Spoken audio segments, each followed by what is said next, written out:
Hey guys, welcome to Tutorial Guru. Today I'll be learning how to update the YouTube app, and now let's dive right in. Now to update the YouTube app, first open up your Play Store app, and after opening your Play Store app guys, on this interface at the bottom of the screen you can see the search button available for us. When I'm tapping, tap on the search button and tap on the search bar at the top of the screen and type in YouTube. And on this interface guys, you can see if your YouTube requires an update like mine, there is the update button.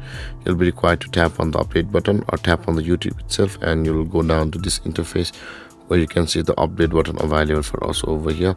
If your YouTube needs an update, the update will be shown to you like this. But if you don't need an update on your phone, or if you don't need an update on your YouTube app on your phone, there won't be the update button available.